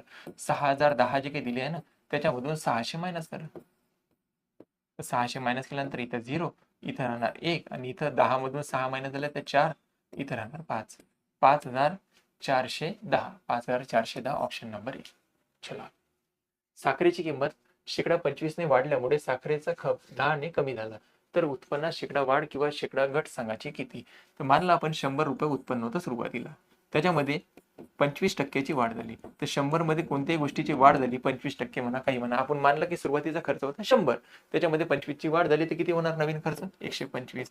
परंतु घट झाली म्हणते 10%. जो काही साखरेचा वापर होता, खप जो काही आहे साखरेचा 10% कमी झाला. जशी 125 रुपये किंमत झाली, त्याच्यानंतर 10% त्याचा घट कमी झाला. पाहून घ्या, 10% कमी झाला. खप जो काही आहे त्याचा 10% कमी झाला. ते 125 वर 10% काढून घ्या. आपण काढता येते आपल्याला 125 चा 10%. 0 ने 0 कॅन्सल झाला सर. तर हा येतं 12.5. बघा, 125 भागीला 10 आहे ना, तर 12.5 येणार. तर 12.5 ची काय होणार भाऊ? कमी होणार आहे. तर 125 मधून 12.5 जर मायनस झाले बाबू, तर शिल्लक राहतात 112.5. आता आपल्याला विचारण्यात आलं होतं की सांगा बा, शेकडा वाढ किंवा घट झाली. तर सुरुवातीला किंमत किती होती? 100 आणि आता किंमत किती झाली? 112.5. तर यामध्ये जर फरक पाहिला तर कितीची वाढ आहे? 12.5 ची वाढ आहे. तर 12.5 आपल्या प्रश्नाचं वाढ आहे इथं. तर 12.5 आपल्या प्रश्नाचं करेक्ट उत्तर. चला. सुरेशने 2 बँकेकडून अनुक्रमे दरसाल दर शेकडा 12% दराने 10,000 रुपये आणि दरसाल दर शेकडा 9% दराने 10,000 रुपये आणि 12,000 रुपये कर्ज घेतले. त्याने सर्व कर्ज 3 वर्षानंतर व्याजासह परत केले. तर त्यांनी दोन्ही बँकेमध्ये एकूण किती रुपये रक्कम जमा केली असेल आपल्याला विचारलं. तर सरळ व्याजाचं सूत्र आपल्याला माहित आहे. सरळ व्याज बरोबर काय असते? मुद्दल गुणिला मुदत गुणिला दर भागीला 100. तर मुद्दल पहिल्या बँकेमधून जे काही घेतली आहे मुद्दल, ती किती आहे? 10,000. हे झाले मुद्दल. आणि पहिल्या बँकेचा रेट आहे, दर आहे 12%, मुदत दिली आहे 3 वर्ष, भागीला सरळ व्याज. हे पहिल्या बँकेतून प्राप्त होणारं सरळ व्याज आहे. दुसऱ्या बँकेतून काय केलं म्हणते? 12,000 रुपये कर्ज घेतलं. तर दुसऱ्या बँकेतून 12,000 रुपये मुद्दल घेतली आहे, 3 वर्षासाठीच घेतली आहे, परंतु रेट ऑफ इंटरेस्ट किती आहे? 9% दर. तर गुणेला 9 आणि भागेला किती येणार? 100. तर 2 0 न 2 0 संपले. यांचा गुणाकार केला 12 36, 36 गुणेला 100 म्हटलं तर किती येणार सर? 3600 रुपये इथे व्याज आलं. ठीक आहे. इथे पाहिलं तर 9 त्रिक 27, 27 गुणेला करायचा बेटा आपल्याला 120. तर हा 0, 12 7 84, हातचे आले 8, 12 2 24, 24 आणि 8 किती होते 32, म्हणजे 3240 रुपये इथे व्याज येणार, बरोबर ना. 3240, गुणाकार वगैरे चुकला तर माफ करून द्याल, पण तुम्ही व्यवस्थित करून घ्या, ठीक आहे. तर 3240 झालं इथे व्याज, हे झालं सर इथलं व्याज, हे झालं इथलं व्याज. आता टोटल जर व्याजाची केली तर किती होतात 3240 आणि हे 3600, टोटल जर केली तर किती येते, एकूण जर पाहिलं तर एकूण किती व्याज झालं 0 4 नंतर 6 6 2 8 आणि इथे येणार 6. सर हे झालं आपलं व्याज, कोणतं सरळ व्याज. सरळ व्याज जर म्हटलं 6840 रुपये त्याला द्यावं लागेल, 6840 रुपये त्याला व्याजाच्या स्वरूपात द्यावं लागेल, परंतु व्याज नाही विचारलं आपल्याला. पहा 3 वर्षानंतर व्याजासह, हा महत्वाचा आहे, परत केले, व्याजासह परत केले, म्हणजे जे काही व्याज होतं आणि जे काही मुद्दल होती ते सर्व त्याने जमा केलं. तर पहिल्या बँकेतून किती घेतले 10,000, दुसऱ्या बँकेतून 12,000, त्यानंतर त्याच्यावर व्याज किती देत तो 6840, या सर्वांची व्याजासह एकूण बेरीज विचारला आपल्याला किती येणार, शेवट 40 आले पाहिजे. इथं 40 नाही आहे, इथं 40 नाही आहे, तर याचं उत्तर येणंच नाही आहे. 6800 येणार का नाही, तर ऑप्शन नंबर 20 आपलं उत्तर झालं पाहिजे. करू आपण बेरीज, 8 8 आणि 2 28,840 यायला पाहिजे, ऑप्शन नंबर 2. बघा, एक वस्तू 60 रुपयाला विकल्यामुळे जितका तोटा होतो त्याच्या चौपट नफा ती वस्तू 80 रुपयाला विकल्यामुळे होतो. तर वस्तूची खरेदी किंमत सांगायची आपल्याला. एक बेसिक सूत्र येते आपल्याला, नफा. नफा कधी होतो सर, खरेदी मोठी का विक्री मोठी, कोण मोठा राहते सर, विक्री मोठी राहते. नफा कधी होतो आपल्याला, विक्री मोठी राहणार, म्हणजे विक्री किंमत मोठी आणि खरेदी किंमत लहान, तर आपल्याला नफा होतो, हे एक सूत्र आहे. त्यानंतर आणखी व्यवहारात आपल्याला काय होत असतं, तोटा. तोटा कधी होतो सर, खरेदी मोठी, खरेदी किंमत मोठी राहणार आणि विक्री किंमत लहान, तर आपल्याला व्यवहारात काय होणार, तोटा होणार. आता आपल्याला इथे त्या वस्तूची खरेदीच काढायची, तर आपल्याला खरेदी वगैरे माहित नाही, तर मानला आपण, समजा डिटेलच सांगत आहे तुम्हाला, समजा त्या वस्तूची खरेदी मानली आपण, खरेदी मानली x रुपये, त्या वस्तूची खरेदी किती आहे बेटा, x रुपये. आपण डिटेलच करत आहे पण कधी प्रश्न चुकणार नाही. आता तर त्या वस्तूची खरेदी किंमत मानली x रुपये, तर आता त्याला 60 रुपयाला विकल्यामुळे जितका तोटा होतो, आता तोट्याकडे चला, जितका तोटा होतो 60 रुपयाला विकल्यामुळे, तर 60 रुपये विक्री आहे सर, तर तेव्हा त्याची खरेदी किती आहे, खरेदी तर आपण मानली x रुपये, तर हा झाला त्याचा तोटा, हा झाला त्याला तोटा. पाहून घ्या, 60 रुपयाला विकल्यामुळे तोटा होतो म्हणते ना, 60 रुपये विक्री असेल तर खरेदी किती मानत आपण, x रुपये, हा झाला त्याला तोटा. त्यानंतर दुसरं वाक्य म्हटलं, त्याच्या चौपट नफा ती वस्तू 80 रुपयाला विकल्यामुळे होतो, तर 80 रुपये जेव्हा विक्री आहे तेव्हा खरेदी किंमत किती बाबू मानली आपण, x रुपये, तर हा झाला त्याला नफा. आता कोणाच्या चौपट काय होतं ते सांगतो इथे, इथे लिहितो मी नफा आणि इथे लिहितो तोटा. तर नफ्यावाली वस्तू किंमत किती आहे, नफ्याची किंमत आहे सर 80 - x. त्यानंतर तोट्याची किंमत कोणती आहे सर, x - 60, हा आहे त्याला तोटा. आता वाक्य वाचतात, एक वस्तू 60 रुपयाला विकल्यामुळे जितका तोटा होतो त्याच्या, कोणाच्या, तोट्याच्या चौपट नफा, कोणाच्या म्हटलं, तोट्याच्या, तर तोटाचा सर हा आहे, तर याच्या चौपट नफा ती वस्तू 80 रुपयाला विकल्यामुळे होतो. म्हणजे कोणाला चहा लागलाय, तोट्याला लागलाय, म्हणून 4 पट आपण घेतला तोट्याला. बस आता याला सॉल्व्ह करा, x ची किंमत काढा, तुम्हाला खरेदी किंमत मिळते. इथं झालं 80 - x, बरोबर. याने याला जर गुणाकार केला तर 4x - 4 गुणिले 60 म्हटलं तर किती होणार, तर 6 चोक 24, 240 होतात. प्लस मायनस एकाकडे घेऊन चला, तर हा -x, हा मायनस प्लस मध्ये तिकडे आल्यानंतर काय होणार, -4x, बरोबर, -240, त्या बाजूने जाणार तर -80, तर हे झाले -5x, बरोबर. या दोघांची बेरीज केली तर 320 येतात, मायनस वाले मायनस ना मायनस कॅन्सल, तर x बरोबर किती येते, 320 भागेला 5, 5 1 5, 5 6 30 आणि 5 चोक 20, तर x बरोबर किती आला बाबू, x बरोबर आला सर 64. आपल्याला विचारलं त्या वस्तूची खरेदी किंमत किती, खरेदी म्हणजेच तर आपण x मानलं होतं, तर 64 आपने सवाल का सही जवाब आहे. चलो आगे. एका दुकानदारांनी 42,700 रुपयाला विकल्यामुळे किमतीचा एक मोबाईल 39,711 रुपयाला विकला, तर दुकानदारांनी किती टक्के सूट दिली. बस साधा प्रश्न बघा, 42,700 रुपये त्याची किंमत होती, त्या मोबाईल फोनची काय होती, किंमत होती, आणि तो विकत आहे 39,711ला. तर डिस्काउंट किती दिलं, तर वजाबाकी करा, 10 मधून 1 महिना झाला 9, 10 मधून 2 महिने झाले तर 8, त्यानंतर 17 मधून जर 8 महिने झाले तर 9, बरोबर ना, वजाबाकी चेक करा, 17 मधून 8 महिने झाले 9, त्यानंतर हातचा परत दिला, इथं 12 मधून जर 10 महिने झाले तर 2, हातचा परत दिला 0.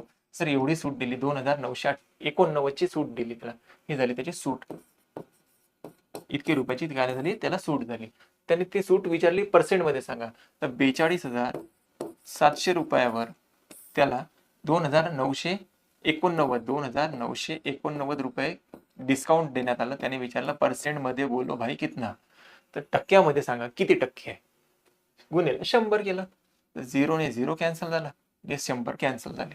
आता सर आता भाग द्यायला लागते आपल्याला, 7 भाग जाते इथं, 7 सखम 42 होतात, सॉरी 7 सखम 42 आणि 7 1 7, वर तर 7 भाग जातात, 7 1 7, 7 चौक 28, परत 7 2 14,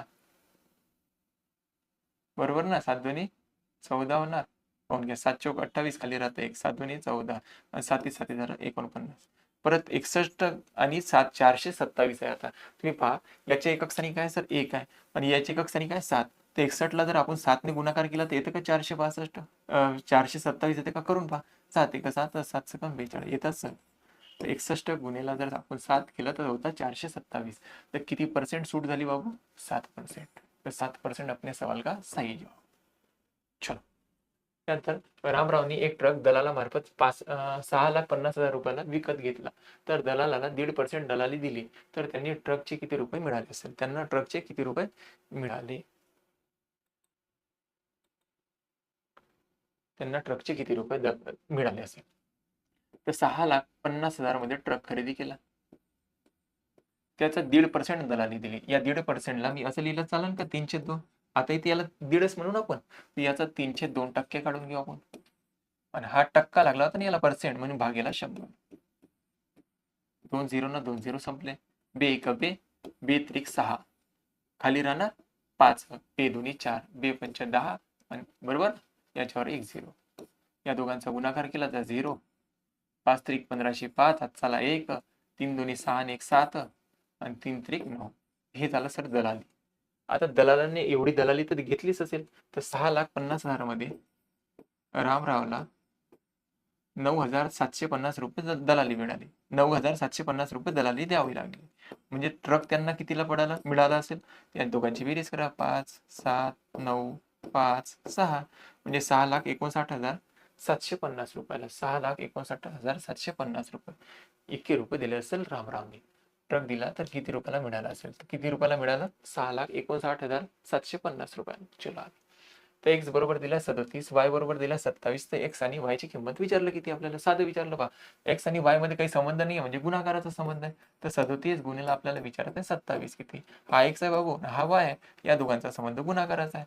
तर सांगा 37 गुणिले 27 म्हटलं तर यांचं एकक स्थानचा अंक पकडला आपण, 7 7 49 म्हटलं, सभी जेवगा नाही नाही नाही, तर गुणाकार कराच म्हणजे तर पूर्ण गुणाकार करून घ्या, 37 गुणिले 27, 7 7 49 9, हातचे आले 4, 7 3 21, 21 आणि 4, 21 आणि 4 होते सर 25, 21 आणि 4 25, तर परत 2 7 14 4, हात चाला 1, 3 2 6, 6 आणि किती होते 7, हे 9 9 9, 999 ऑप्शन नंबर 2. चला, आता अवयव राशीचे कोणते असणार, म्हणजे याच्यापैकी आपल्याला अवयव, तसेही तुम्ही पहा इथे फॉर्मॅट दिसत आहे तुम्हाला, ए स्क्वेअर मायनस बी स्क्वेअरचा फॉर्मॅट आहे.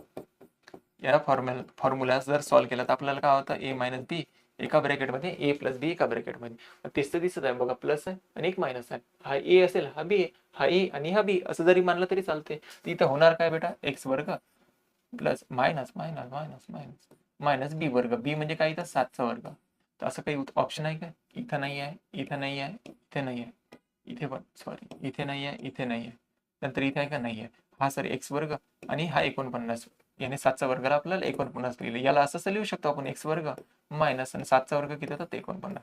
ऑप्शन नंबर 4 सोपी होते. हे जर फॉर्म्युला माहित असेल तर तसंही काढू शकले असते तुम्ही, नाही तर गुणाकार करूनही काढू शकले असते. चला, एका संख्येच्या तिप्पटीत त्या संख्येची दुप्पट मिळवली तर 85 येते, तर ती संख्या सांगा.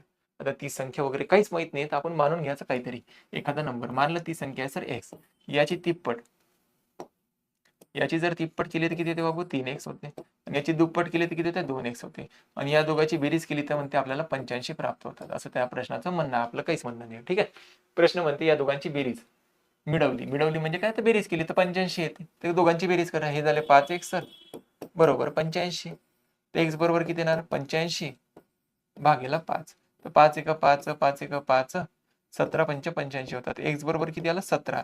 त्यांनी विचारलं ती संख्या सांगा, ती संख्याच तर आपण एक्स मानली होती, एकची किंमत किती आली 17. तर उत्तर किती ना 17. 1 पासून 100 पर्यंतच्या सर्व विषम संख्यांची बेरीज विचारलं. तर 1 पासून 100 पर्यंत म्हणजे एक पहिली संख्या, दुसरी संख्या आहे बेटा 3, तिसरी संख्या 5, अशा शेवट कुठे येतात 99 पर्यंत.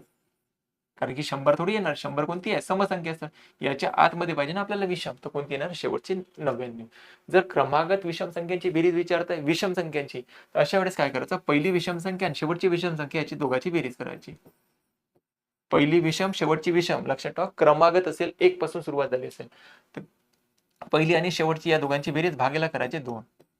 तर हे आली बेरीज, सर 100 भागेला 2 केलं तर उत्तर आलं 50. आता जे काही उत्तर येणार ना त्याचा करून घ्यायचा वर्ग. आपल्याला क्रमागत विषम संख्यांची काय मिळते बेरीज मिळते. त्याचा वर्ग किती ते 50चा 2500. तर 2500 अपने सवाल का सही जवाब.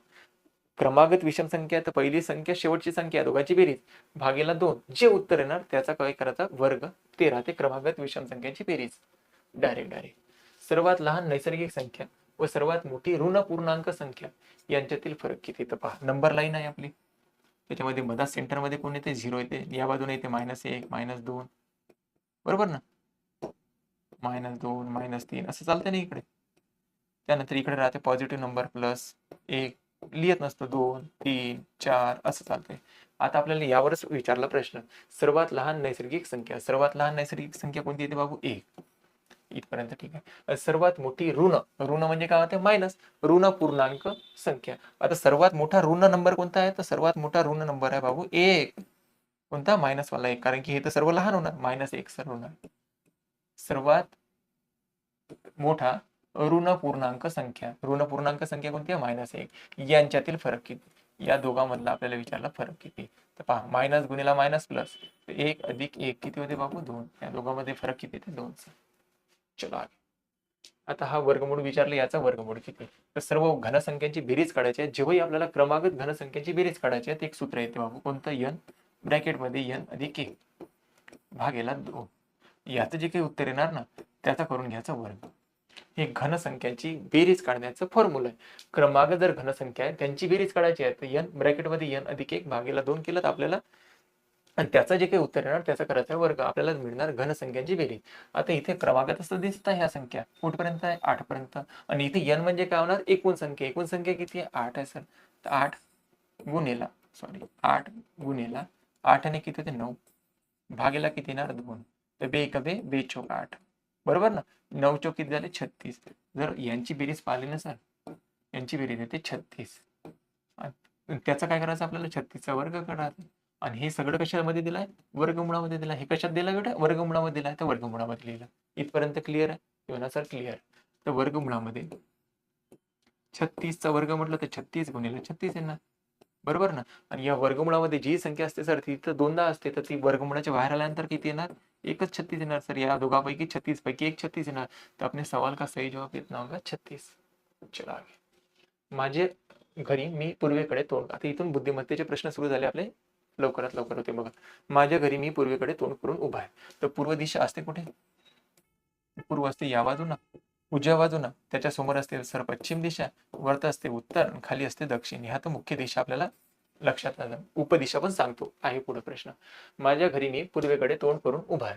पूर्वेकडे तोंड करून उभा आहे म्हणजे इथे या दिशेनं त्याचं तोंड आहे बाबा, या दिशेने तोंड आहे त्याचं, बरोबर. तर इथे मानू त्याचं घर उभा आहे. नंतर मी डावीकडे वळून 10 मीटर चाललो. आता बघा एखादा व्यक्ती पूर्वेला पाहता तर डावी बाजू कुठं राहणार, त्याची उत्तरेला. डावीकडे तो 10 मीटर गेला, चला तो 10 मीटर गेला, ठीक आहे. 10 मीटर गेल्यानंतर उजवीकडे वळला. तो बघा या डायरेक्शनला जात आहे, उजवा कुठं होणार त्याचा पूर्वेकडे. तर उजवीकडे तो किती गेला म्हणजे भाऊ 5 मीटर गेला. इथपर्यंत आलो आपण. नंतर तो 5 मीटर दक्षिणेकडे गेला. आता दक्षिण कुठं आहे, तर दक्षिण आहे सर खाली. इथून तो दक्षिणेला गेला 5 मीटर, तर 5 मीटर इथं दक्षिणेला चालून घेऊ. साधारणतः आपल्या मतानं 5 मीटर इथं झालं सर. इथं आला, नंतर दक्षिणेला गेला आणि तिथून तो 5 मीटर पश्चिमेला गेला. पश्चिम कुठे आहे बाबू, इथे आहे. तर पश्चिमला येणार या बाजूला, तर 5 मीटर पश्चिमेला गेला म्हणजे आला बाबू इथं तो. हे झालं 5 मीटर. तर मी माझ्या घराच्या कोणत्या दिशेला आहे. आता घर तर होतं त्याचं इथं, घर तर होतं बाबू इथं, आणि इथून आता आपल्याला दिशा सांगायची आहे. तो घराच्या कोणत्या दिशेला, तर तो आहे इथे उभा. तर आता ही दिशा सांगायची आपल्याला कोणती दिशा आहे, तर घराची ही कोणती दिशा आहे. तर तुम्ही इथे प्लस जरी केला ना तर वरती कोणती असते उत्तर दिशा. तो आपने सवाल का सही जवाब क्या होगा, घराच्या तो कोणत्या दिशेला असेल, उत्तर दिशेला. ठीक आहे. चलो आगे. 1 जानेवारी 2000 या दिवशी 10 या दिवशी शुक्रवार होता. ते विचारलं आपल्याला 31 जानेवारी 2012, जानेवारी 31 ला कोणता वार? तर 1 जानेवारी 2010 ला दिला आपल्याला कोणता वार बाबू? शुक्रवार. शुक्रवार दिलाय. आता सामान्य वर्ष आहे 2010, लीप वर्ष वगैरे काही भानगड नाही आहे. तर सामान्य वर्ष, एका सामान्य वर्षातून एका सामान्य वर्षात जातो तर आपण वार एक दिवस पुढे जातो. इथं शुक्रवार, तर इथं कोणता वार येणार 2011 मध्ये? तुम्ही म्हणा सर शनिवार येते. ठीक आहे. त्यानंतर 2012 मध्ये जर पाहिलं कोणता? 1 जानेवारीचा, 1 जानेवारी 2012 मध्ये इथे शनिवार आहे ना सर, एका सामान्य वर्षातच येते, परंतु फेब्रुवारी क्रॉस झाला का नाही, शनिवार आहे ना, ते इथे राहणार सर रविवार.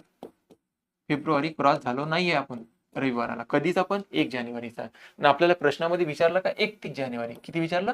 31 जानेवारी. 1 जानेवारीला तर रविवार येणार आहे, किती? 1 जानेवारीला रविवार राहणार आहे, 31 जानेवारी पण जायचं आहे, 1 ला रविवार आहे. परत 7 दिवसानं कधी रविवार येणार? 8 ला येणार सर. परत 7 दिवसानं म्हणजे 15 ला येणार रविवार.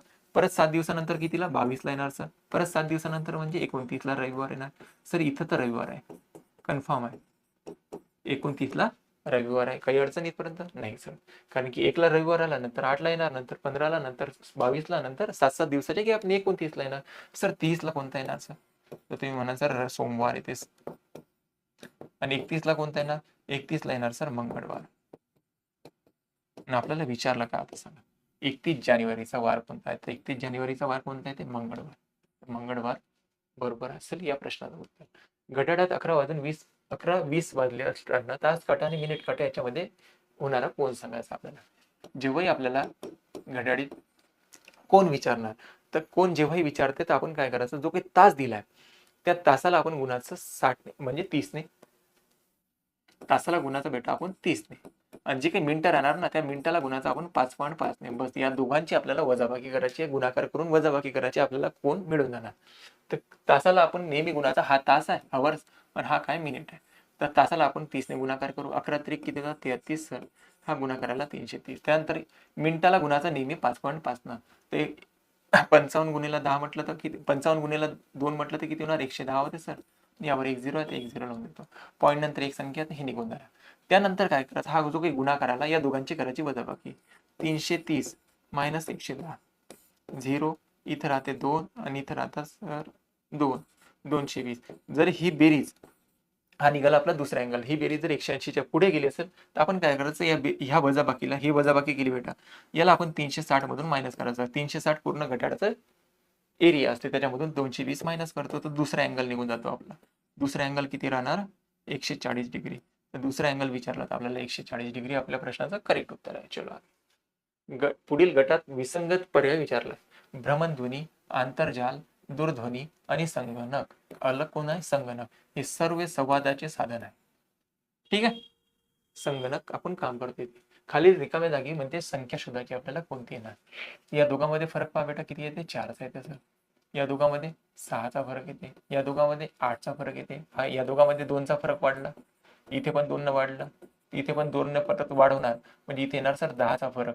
तर 19 मध्ये 10 ऍड केलं तर किती येणार? 29. 29 यायला पाहिजे तर 29. आणि 29 मध्ये जर 12 ऍड केले तर बाबू, 29 मध्ये 12 ऍड केले तर 41 येतात. म्हणजे या रिकाम्या जागी कोणता अंक येणार? 29. चलो आगे. इथे आपल्याला थोडासा भारी प्रश्न होता, गटात जुळणारा पद विचारलं आपल्याला काय आहे ना. तर हा जो काही 4 अंकी संख्या दिली आहे ना, या 4 अंकामध्ये 67, 89, इथे तुम्हाला भारी गेला असेल हा प्रश्न.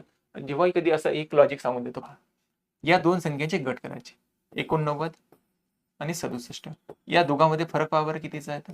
तर सर या दोघांमध्ये फरक पाहिला तर 9 मधून 7 महिने झाले तर 2, आणि 8 मधून 6 महिने झाले तर 2, 22चा येते. इथे काहीतरी रिलेशन बनते का 2-2 नंबरचं. त्यानंतर इथे पहा, इथे काय तर 45, 23. तर 45 आणि 23 मध्ये फरक पाहतो, 23 आणि 45. मी काय केले, 2-2 संख्यांचे गट केले, या दोघांमधला फरक. तर 5 मधून 3 महिने झाले तर 2 राहतात सर, बरोबर ना. 4 मधून 2 महिने झाले 2, इथे 22 आला फरक, काहीतरी रिलेशन जोडलं. इथे पहा 86, 86 मायनस आहे 31. तर 6 मधून जर 1 महिना झाला 5, आणि 8 मधून 3 महिने झाले 5. 11च्या पटीतले नंबर येतात इथं. किती? 11च्या पटीतले. इथे पहा 87, आणि 54 या दोघांमध्ये फरक किती येते? 7 मधून 4 महिने झाले 3, 8 मधून 5 महिने झाले 3, 33 आले सर. असंच काहीतरी रिलेशन जोडणार आपल्याला काहीतरी पर्याय भेटते का? तर पहिलाच ऑप्शन पाहू आपण. 41 आणि 32 या दोघांमध्ये 11 मधून 2 महिने झाले किती राहणार? 9 राहणार सर. तर इथं 9च राहते फरक. 11च्या पटीतला नाही आहे म्हणून पहिलं ऑप्शन झालं. दुसरं ऑप्शन आहे 85 आणि 55 या दोघांमध्ये फरक पहा किती आहे? इथं 0, इथं 30 आलं सर. आपल्याला 11च्या पटीतला नंबर पाहिजे. ऑप्शन पहिले काय? दुसरे काय? दुसरे आहे. 76 मायनस 32 इथे पाहिलं तर या दोघांमध्ये 4, या दोघांमध्ये सर 4. इथं आहे सर 11च्या पटीतला नंबर 44. हे बनू शकतं. हिला चेक करून पाहू. 91 आणि 64 या दोघांमध्ये फरक पहा. 11 मधून 4 महिने झाले 7, हातचा परत दिला. इथं सर राहणार 2, 27. 11च्या पटीतला नंबर नाही बनत. तर ऑप्शन नंबर 3 आपलं करेक्ट उत्तर होतं. ठीक आहे. थोडं वेगळं लॉजिक होतं, थोडं भारी गेलं असेल. घोड्याला वाघ म्हटले, बैलाला हत्ती म्हटले. इथे तर आपल्याला बस साधा साधा प्रश्न वाचायचा, शेवट जायचं की त्याचं नेमकं काय म्हटलंय. तर शिंगे असणारा प्राणी कोणता? कधी असा प्रश्न आला त्याचा शेवट काय? तर नंतरचं वाक्य वाचायचं डायरेक्ट आहे. तर शिंगे असणारा प्राणी कोणता? आता शिंगे कोणाला राहतात? याच्यात बैलाला शिंगे राहतात, बरोबर ना? गध्याला म्हणजे हत्तीला तर शिंग राहत नाही, तर बैलाला राहतात शिंग. तर याच्या प्रश्नामध्ये बैलाला काय म्हटलं? बैलाला हत्ती म्हटले म्हणते. बैलाला काय म्हटले? हत्ती म्हटले. तर हत्ती आपल्या प्रश्नाचं बरोबर उत्तर. जर ए बी पेक्षा कमी वेगाने पडतो आणि बी आणि सी इतक्याच पण सी पेक्षा अधिक वेगाने पडू शकत नाही, तर ए च्या तुलनेत सी वेगाने पडतो. म्हणजे ए च्या सोबत सी ची जर तुलना केली तर सी काय करणार ते आपल्याला विचारलं होतं. बघा पहिले आपण तर काय करू, जसं आपण लहान मोठ्याचा संबंध दाखवतो तसं आपण हा प्रश्न सॉल्व्ह करू. ए हा बी पेक्षा कमी वेगाने पडतो. ए जो काही हा बी पेक्षा कमी वेगाने पडतो. म्हणजे ए लहान दाखवायचा, बी मोठा दाखवायचा आपल्याला. हे झालं बी. बी वेगवान दाखवला, ए काय दाखवला आपण? कमी वेगवान दाखवला. त्यानंतर पुढचं वाक्य केलं पडतो आणि बी सी इतकाच पण सी पेक्षा अधिक वेगाने पडत नाही. म्हणजे जो काही बी आहे म्हणते ना हा सी इतकाच पडतो, परंतु सी पेक्षा जास्त वेगाने पडू शकत नाही बी, असं म्हणणं आहे. पडू शकत नाही. हे तर झालं वाक्य खतम. नंतर म्हटलं ए च्या तुलनेत सी वेगाने पडतो. सांगा वेगाने पडतो का कमी पडतो? म्हणजे ए सोबत जर सी ची तुलना केली तर ए च्या तुलनेत सी हा जास्त वेगाने पडत आहे. बघा हा ए कमी पडत आहे आणि हा काय पडत आहे? जास्त वेगाने पडत आहे. तर ए च्या तुलनेत जास्त वेगाने पडतो सी. इथं रिकाम्या जागेत म्हटलं ए च्या तुलनेत सी ए पेक्षा जास्त वेगाने पडतो. ए पेक्षा काय? जास्त वेगाने पडतो. Option number 2. थोडं भाषेच्या स्वरूपात आपल्याला फिरवण्यात आलं होतं इथं. चलो आम्ही गटातनं बसणारे शब्द ओळखत आहे. पिस्तूल, बंदूक एकच आहे. पिस्तुली एकच आहे, बंदूकही एकच आहे. त्यानंतर रायफल एकच आहे. तलवार गलत आहे. तलवार गटातनं बसणारा शब्द कोणता? तलवार. चला घड्याळीत 10 वाजून 30 वाजले असतात आहेत, तर मिनिट काटा त्यावेळी पूर्व दिशा दर्शवतो असेल तर तास काटा सांगायचं आपल्याला किती. तर पोझिशन काय असते ते लक्षात घ्या. इथे 12, इथे 3, 9, इथे 6, इथे 11, इथे आहे बाबू 10. तुम्ही फक्त त्याच्यात 10:30 वाजवतो का? 10:30 वाजत आहे. तर 10:30 वाजले तर पोझिशन राहते काट्याची ही. मिनिट काटा कुठे राहतो बाबू? सर म्हणून तुम्ही दक्षिणला.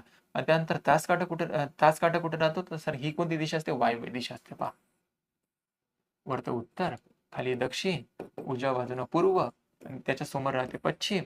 त्यानंतर याच्या दरम्यान जे काही दिशा राहते ना ह्या उपदिशा. वायव्य म्हणते याला, याला ईशान्य, याला आग्नेय, याला म्हणते नैऋत्य. नैऋत्य. जर ह्या डायग्राम मध्ये एखाद जरी दिशेमध्ये जर बदल झाला ना, काहीतरी डिग्री बदल झाला तर संपूर्णच्या पूर्ण डायग्राम मध्ये बदल होणार. आपल्याला म्हटलं होतं की 10:30 वाजता काट्यांची पोझिशन दिलेली आहे. जर मिनिट काटा त्यावेळी पूर्व दिशेला असेल, हा जो काही मिनिट काटा आहे ना पूर्व दिशेला असेल म्हणते. परत बघा 10:30 वाजता या पोझिशन मध्ये कोणत्या पोझिशन मध्ये असतो मिनिट काटा? तुम्ही म्हणा सर दक्षिण दिशेला असतो. मिनिट काटा कुठे असतो? दक्षिण. परंतु प्रश्नवाला त्याने आपल्याला काय म्हटलं? प्रश्नामध्ये म्हटलं आपल्याला तो दक्षिणला नाही आहे, तो मिनिट काटा दाखवत आहे म्हणते पूर्व दिशा. पाहून घ्या तुम्ही. मिनिट काटा कुठे आहे म्हणते? पूर्व दिशा. मुळात असते कुठं 10:30 वाजता मिनिट काटा? सर तुम्ही म्हणा दक्षिणला असते, परंतु प्रश्नामध्ये काय म्हटलं? पूर्व दिशा झाली. म्हणजे तो म्हणत आहे दक्षिण दिशेला पूर्व दिशा. आणि तास काट्याची पोझिशन काय असते सर? तास काट्याची पोझिशन असते वायव्य दिशेला. तो कोणत्या दिशेनं असेल आपल्याला असा प्रश्न विचारला. तर आपण पहा तो जो काही सहावर राहणारा काटा आहे हा दक्षिण दिशेला असतो. हा जो काही दक्षिण दिशेला काटा असतो त्याला तो पूर्व दिशा म्हणत आहे. दक्षिण दिशेला पूर्व दिशा म्हणत आहे. तर दक्षिण दिशा असते सर इथं, पूर्व दिशा इथं. तर दक्षिण दिशेला तो पूर्व दिशा म्हणत आहे. तर दक्षिण दिशेने किती हा बघा, एक घड्याळ फिरते याला म्हटलं ते क्लॉकवाईज आणि याला म्हटलं ते अँटी क्लॉकवाईज, घड्याळाच्या काट्याच्या विरुद्ध दिशेने. दक्षिण दिशेला तो पूर्व दिशा म्हणत आहे असा प्रश्न वाचत आपण. दक्षिण दिशेला तो पूर्व दिशा म्हणत आहे, तर दक्षिण पूर्व जाण्यासाठी आपल्याला अँटी क्लॉकवाईज टर्न घ्यायला लागेल. तर किती डिग्री? तर हा सर राहते 90 डिग्री. तर दक्षिण दिशा 90 डिग्री घुमली अँटी क्लॉकवाईज मध्ये, 90 डिग्री अँटी क्लॉकवाईज टर्न घेतला. दक्षिण दिशेला तो पूर्व दिशा म्हणत आहे ना, तर दक्षिण दिशेनं 90 डिग्री अँटी क्लॉकवाईज सरकावं लागेल. तर वायव्य दिशेला 90 डिग्री क्लॉकवाईज अँटी क्लॉकवाईज सरकून जाते. कारण की आपल्याला तास काटा विचारला, तास काटा तर सर असते वायव्य दिशेला, त्याला अँटी क्लॉकवाईज फिरवायचं आपल्याला 90 डिग्रीमध्ये. तर वायव्य दिशा अँटी क्लॉकवाईज फिरवायची घड्याळाच्या काट्याच्या विरुद्ध दिशेने. हे अशी घड्याळ फिरते, आपल्याला उलट जायचं आहे. तर वायव्य दिशेचा 90 डिग्री अँटी क्लॉकवाईज कुठे येणार बाबू? तर वायव्य दिशेचा 90 डिग्री अँटी क्लॉकवाईज कुठे येणार? नैऋत्य. तर जो काही तास काटा आहे तो कुठे राहणार? नैऋत्य दिशेला राहणार. अपने सवाल का सही जवाब द्या. ए टी बरोबर दिला 20, बी ए टी दिलाय 40 आणि सी ए टी विचारला आपल्याला किती. ए येते 1 नंबरवर आणि बी टी येतो 20 नंबरवर. 20 गुणिला 1 म्हटलं तर 20. बी येतो 2 नंबर, ए येतो 1 नंबर, टी येतो 20 नंबरवर. 20 दोन्ही किती बाबू? 40 बरोबर आहे. सी येतो सर 3 नंबर, ए येतो 1 नंबरवर आणि टी येतो 20 नंबरवर. 20 त्रिक किती होणार? 60. हे सोपी होतं, थोडं इझी काम होतं. 1 दिल्यानंतर 2 नंतर 8, 48 नंतर 384. तर इथे आपण 1 गुणिला 1 केलं असतं तर किती आलं असतं? 1 आलं असतं सर. हे लॉजिक. त्यानंतर 2 गुणिला 1 म्हटलं तर किती होणार? किंवा 1 गुणिला 2 म्हटलं तर किती होणार? 2 होणार सर. आहे 2 इथे. त्यानंतर 2, हा जो काही 2 आहे, 2 गुणिला जर आपण 4 केलं, 4 दोन्ही किती होतात? 8 आहे सर इथे 8. त्यानंतर 8 इथे लिहितो मी. 8 गुणिला जर 6 केलं, 2 2 ने नंबर वाढवला. 8 गुणिला 6 म्हटलं तर 8 कम सर 48 होतात. 48 आहे इथे. बरोबर ना? ठीक आहे, इथपर्यंत कार्यक्रम तर ठीक आहे. नंतर 48 गुणिला समजा इथे आणखी 2 ने वाढ करतो, 8 न गुणाकार. 8 8 64 4 हातचे आले 6. 8 चोक 32, 32 आणि 6 किती होतात? 32 आणि 4 6 होता सर 38, 384 आहे. त्यानंतर आता काय करायला लागेल आपल्याला? 384 गुणिला याच्यामध्ये 2 2 ची वाढ होते ना, आणखी याला मध्ये 2 मध्ये वाढून 2 न जर वाढ केली तर 8 न इथे गुणाकार केला, इथे किती न करावं लागेल? 10 ने. तर मग हे येणार 3840. तर 3840 आपने सवाल का सही जवाब. चलो आगे. दिलेल्या अक्षराच्या शृंखलेत विषम स्थानावरील अक्षरे काढून टाकल्यास किती स्वर येतील म्हणते. स्वर किती येतील? स्वर कोणते कोणते? ए, ई, आय, ओ आणि यू. हे 5 स्वर आहे. हे 5 स्वर आले पाहिजे आपले. तर विषम स्थानाचे अक्षर पहिले तर गायब करून टाकू. 1 विषम नंबरवर आहे ते गायब, 3 4 5 गायब, 6 7 गायब, 8 9. जे विषम नंबरवर आहे ना त्याला गायब करून टाका. 9 झाले. 10 11. 11 विषम नंबर आहे म्हणून गायब झाला. 12 13 14 15 16 17. आता राहिलं कोण इथं? आय राहिला. नंतर परत सर ई आहे. नंतर कोण राहिलं? आय राहिलं. बघून घ्या शिल्लक काय राहिलं. तर इथं आहे यस सर, नंतर आहे बी, नंतर परत यस आहे, नंतर परत आय आहे, नंतर परत शेवट ए आय आहे. तर किती स्वर राहिले शिल्लक? स्वर मोजायचे आपल्याला, बाकी पूर्ण अल्फाबेट नाही, स्वर. स्वर कोणता सर? 1 2, त्यानंतर 3 4 आणि हा 1 5. ई पण एक स्वर आहे ना, तर 5. किती स्वर राहतात शिल्लक? 5. आपल्या प्रश्नाचं उत्तर किती? तर ऑप्शन नंबर सी.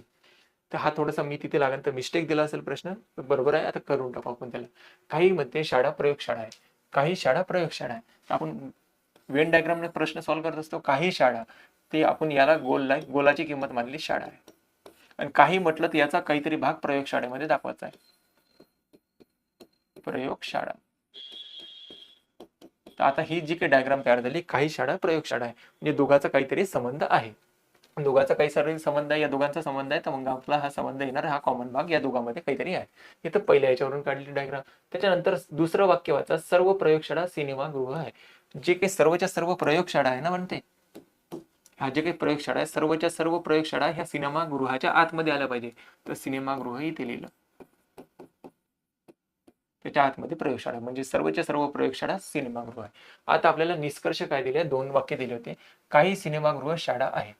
काही जे काही सिनेमागृह आहे ते शाळा आहे, तर बरोबर आहे सर.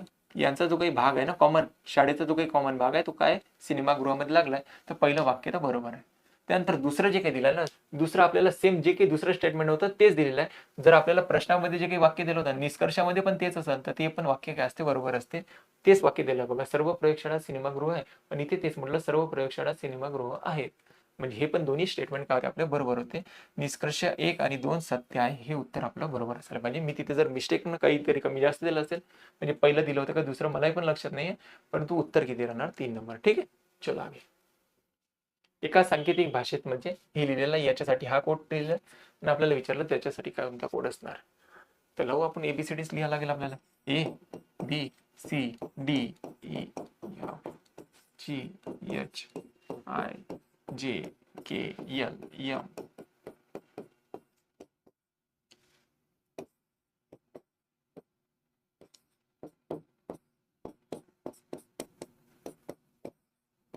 पहा SSTYLE.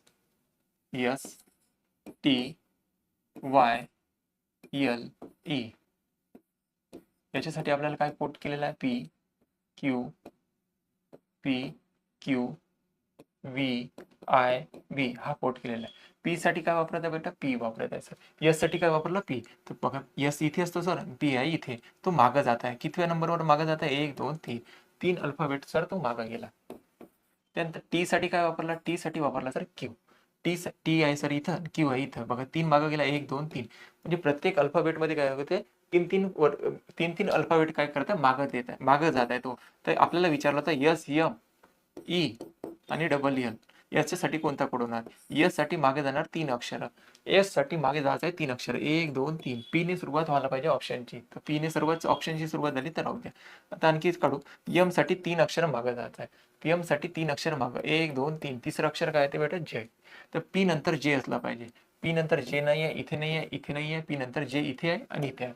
चला आणखी पुढे जायचं आहे. E साठी 3 अक्षर मागं, E साठी 3 अक्षर मागं, 1 2 3.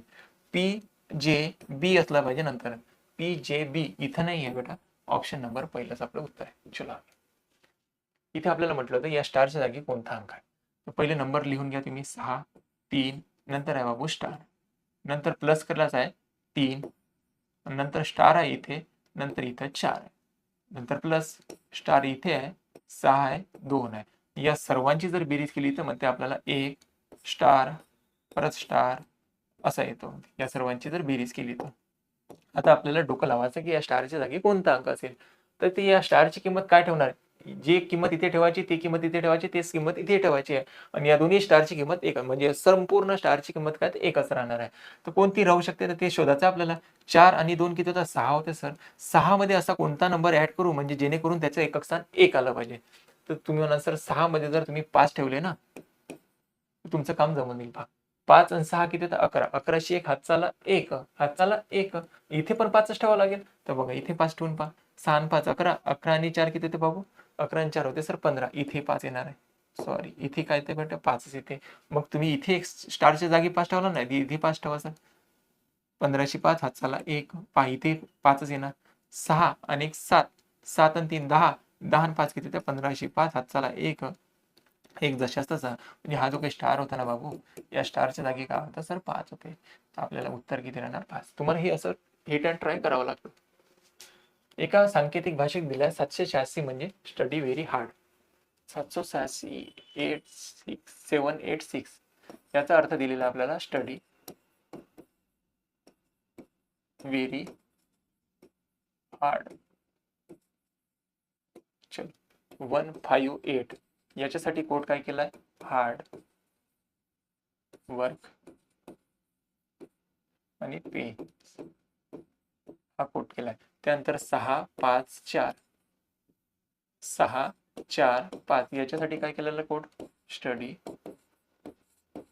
अँड वर्क हा कोड दिलेला आहे. ही सोपी राहतात प्रश्न. आपल्याला फक्त काढायचं होतं बेरीसाठी काय वापरायचं आहे, बेरीसाठी कोणता कोड आलाय ते शोधात होतं. पहा आता काय करा, आता असं करायचं की असे 2 वाक्य शोधायचे की त्याच्यामध्ये काहीतरी कॉमन आहे. पहिलं आणि तिसरं यामध्ये सर कॉमन दिसते, कोणता शब्द कॉमन दिसते, स्टडी आणि स्टडी. तर स्टडी साठी काय येणार भाऊ, या दोन्ही आता याचे अल्फाबेट मध्ये पाहिलं आपण, ह्या स्पेलिंग इथे स्पेलिंग स्टडी आहे, इथे स्टडी आहे सर, या दोघांमध्ये कॉमन आहे. तर संख्येमध्ये पाहायचं कोण कॉमन आहे, या दोन्ही संख्येमध्ये कोण कॉमन दिसते सर, इथे 7 8 6 आहे, इथे सर 6 आहे आणि इथे पण 6 आहे. मग स्टडी साठी आपण 6 म्हणू शकतो. हा 6 आपण कॅन्सल करून टाक. नंतर आता या दोघांमध्ये कम्पेअर करा, पहिलं वाक्य आणि दुसरं वाक्य, याच्यामध्ये कम्पेअर जर केलं, इथे सर 8 कॉमन आहे, इथे 8 कॉमन आहे, तर इथे कोण कॉमन दिसते? सर हार्ड आणि हार्ड हे दोन्ही कॉमन दिसतात, म्हणजे हार्ड साठी किती आहे? सर 8 आलाय. आणि आपल्याला विहिरीसाठी विचारलं होतं, तर कोण घ्या, इथला 8 निघून गेला, इथला 8 निघून गेला, इथं काय शिल्लक राहिला? 7. तर विहिरीसाठी काय कोड असेल? 7. तर 7 आपल्या प्रश्नाचं सोपी पद्धतीने एकदम उत्तर निघणार. ए ही बी ची पत्नी आहे. या ए जी काही आहे ही बी ची पत्नी आहे. ही पत्नी आहे म्हणजे फिमेल आहे. कोणाची? बी ची. आणि हा कोण असणार बाबू? मेल असणार. ठीक आहे, प्लस मायनस घेऊ शकता तुम्ही, हा मेल आहे, हा फिमेल आहे. ए ही बी ची पत्नी आहे, तर या दोघांमध्ये संबंध प्रतिपत्नीचा आहेत, आपण असं दर्शवला. त्यानंतर सी हा बी चा भाऊ आहे. सी जो काही आहे हा बी चा भाऊ आहे, हा बी चा भाऊ दाखवत आहे सी, हा पण मेलच असेल भाऊ असल्यामुळे. ठीक आहे, सी हा बी चा भाऊ आहे. आणि डी ही बी ची आई आहे. डी ही बी ची आई आहे. बी ची आई दाखवायची आहे डी, हिची आई दाखवायची आहे डी. डी ही बी ची आई आहे, तर ए ची कोण लागेल? याची हे कोण आहे? बायको. बायकोची हे काय आहे? तर आई आहे बाबू, आई आहे. ठीक आहे ना, बायकोची ही आई आहे, हे झाला नवरा, ही झाली त्याची बायको, आणि ह्या बायकोची ही आई, ह्या ए ची कोण आहे? ए ची असणार सासू. चला, सोपे होतं एकदम. खालीलपैकी कोणते लीप वर्ष आहे? तर लीप वर्ष म्हणजे त्या, जर शताब्दी वर्ष असेल त्याला 400 ने भाग देऊन पाहायचं. जर एक नॉर्मल वर्ष दिला, लीप मध्ये संख्या असेल, शताब्दी नसेल, तर त्याला आपण 4 ने भाग देत असतो. 4 ने याच नंबरला भाग देतो, 2008. सोपी होता हा प्रश्न. चलो आगे. गटात न बसणारे पद ओळखा. तर 64 वर्गसंख्या, ही पण वर्गसंख्या, ही पण वर्गसंख्या, तर वर्गसंख्या ही नाही आहे 122. नंतर प्रश्न चिन्हाच्या जागी कोणती संख्या येईल? तर पहा, 17 गुणिला जर 2 केला तर किती होतात? 34 होतात सर. नंतर 34 गुणिला, तर बाबू आपण इथे 2 न गुणाकार केला, तर इथे पण 2 न आपण काय करू? निघतं का पावर? सर इथं गुणाकार करून पहा तुम्ही 3 न, तर 3 चौक 12 2, हात चाला एक, 3 त्रिक 9, 9 1 किती होतं? 10. 3 न गुणाकार केला तर येतं सर. 17 गुणिला 2 म्हटलं, इथे 2 न गुणाकार झाला, इथे 3 न गुणाकार झाला, इथे किती न गुणाकार होणार? इथे मग 4 न गुणाकार झाला पाहिजे. 4 दोन्ही किती होणार? 8, 0 आणि 4 1 4. तर इथे आता याच्या पुढचा जो काही नंबर येणार तो कितीने गुणा होणार? 5 ने गुणाकार होणार. तर 8 पंचे 40 0, आजच्या आले 4, 5 0 0, 4 जशाच तसे, आणि 5 चौक किती ते 20. 2040 यायला पाहिजे उत्तर. आहे का ऑप्शन? 2040 option number 4. ससे आणि मोर यांची एकूण संख्या दिली आपल्याला 18, त्याच्या पायांची एकूण संख्या दिली आपल्याला 52. तर विचारलं मोर आणि सशापेक्षा यांच्यामध्ये कम्पेअर सांगायचं किती कमी जास्त आहे. ठीक आहे, टोटल प्राणी पाहिला तर किती आहे? 18 आहे. त्याच्यामध्ये काही सस्य आहे बाबू, काही मोर आहे, काही सस्य आहे. सस्य आहे, सस्याला पाय असतात 4 आणि मोराला पाय असतात 2. ते म्हणून सर यांचे पायांची एकूण संख्या किती दिली आहे? 52 दिली आहे. सस्याला पाय 4 असतात, मोराला पाय असतात 2. तर मी या 4ला काय करतो? 2 पाय तर आहे सस्याला, 2 पाय जास्तीचे आहे असं मानलं. 2 पाय तर आहे सर, 2 पाय जास्त आहे. आता याची किंमत किती आहे? 4 आहे. असं करून काय मिळणार आपल्याला? टोटल जर 18 प्राणी आहे, तर प्रत्येकच प्राण्याला जर 2-2 पाय मानले, तर 18 गुणिला 2 म्हटलं, कारण की एकूण प्राण्याची संख्या 18 आहे ना, तर एकूण सर्वांना जर 2-2 पाय असते, तर टोटल पायांची संख्या किती मिळायला पाहिजे होती? तर सर तुम्ही म्हणायला पाहिजे होतं की एकूण पायांची संख्या तर 36 यायला पाहिजे होती. परंतु प्रश्नामध्ये आपल्याला दिली किती आहे? 52 दिली आहे सर. प्रश्नामध्ये दिली आहे 52 पायांची संख्या, तर किती पाय जास्त आले? किती पाय जास्त आले? प्रश्नामध्ये तर 52 पायांची संख्या दिली, आपल्या मते तर 36च पाय यायला पाहिजे. ते किती पायांची संख्या जास्त आली? तर 12 मधून 6 मान्य झाले, तर 6 हातचा परत दिला, इथं राहतं सर 16. तर 16 पायांची जास्त संख्या झाली. तर 16 पाय जास्त का झाले? कारण की सर हा ससा आहे ना, सशाला 2 पाय जास्त आहे. सशाला 2 पाय जास्त आहे, तर मग 16 भागीला करून घ्या 2. तर सशांची संख्या निघते बेटा 8. तर 18 मध्ये जर 8 ससे आहे, तर मोरांची संख्या किती येणार? 10. सॉरी, मोरांची संख्या किती येणार? 10. 10 आणि 8 या दोघांची बेरीज किती आली पाहिजे? 18. आता त्याने विचारलं या दोघांमध्ये किती न जास्त आहे, तर 2 न जास्त यायला पाहिजे. 2 न काय जास्त? मोर सशापेक्षा कितीने कमी अथवा अधिक आहे? तर 2 ने जास्त असायला पाहिजे. मोर जे काही आहे सशापेक्षा 2 ने जास्त आहे. चला आगे. जर म्हटलं प्लस म्हणजे भागाकार होते, मायनस म्हणजे गुणाकार होते, भागाकार म्हणजे मायनस होते, तर आपल्याला विचारलं यांचा संबंध.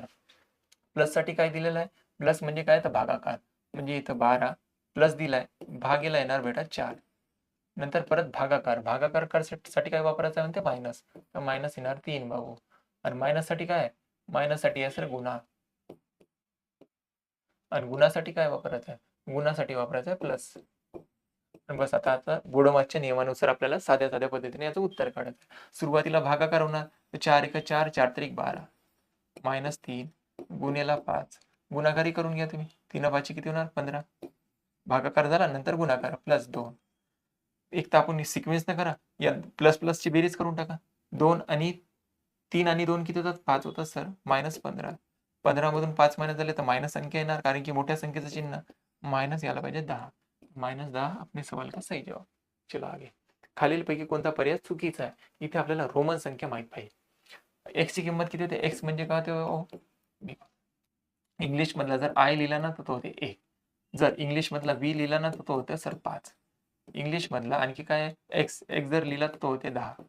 त्यानंतर इंग्लिश मधला जर आपण l लिहिला तो होते 50. इंग्लिश मधला c लिहिला तर तो होते बेटा 100. इंग्लिश मधला जर d लिहिला तर तो होते 500. नंतर इंग्लिश मधला m जर म्हटलं ना तो होते 1000. 1 2 3 4 5 6 7 बस एवढे चिन्ह आहे. याच्या व्यतिरिक्त रोमन संख्येमध्ये चिन्ह नाही. परंतु हे चिन्ह वापरण्याची एक पद्धत आहे. प्रत्येकामध्ये 3-3 वेळा वापरता येते, 3च्या नंतर वापर करता येत नाही. ठीक आहे. मी एक ओरल सांगितलं तुम्हाला, ही 7 रोमन संख्या आहे. तर पहा आता यांची किंमत किती होते? जर लहान संख्या आधी असेल तर ते मायनस होते. हे झाले सर 20. 20 आणि 5 किती होते? 20 आणि 5 25. बरोबर. या बाजूनही 25 आहे का पाहून घ्या. हे झाले सर 30. 30 मधून 5 मायनस झाले 25. तर 25 दोन्ही साईड नाही तर बरोबर आहे सर. इथे 20 झाले, 20 आणि 5 किती झाले 25. बरोबर. इथे पहा हे सर किती झाले? 10 मधून 1 मायनस झाला तर 9. 10 मधून 1 मायनस झाला 9. याला वाचन कसं? हे 10 5 15 15 ने किती होतं 16. 16 आणि 9 किती होतात 25 होतात सर. दोन्ही साईडनं 25 25 आणि दोघा संबंध बरोबर दिला होता. ठीक आहे. हे पर्याय बरोबर आहे. पहिले पर्याय बरोबर आहे, दुसरे बरोबर आहे. तिसऱ्यावर या. हे झाले सर 20 आणि 5 किती होतात 25.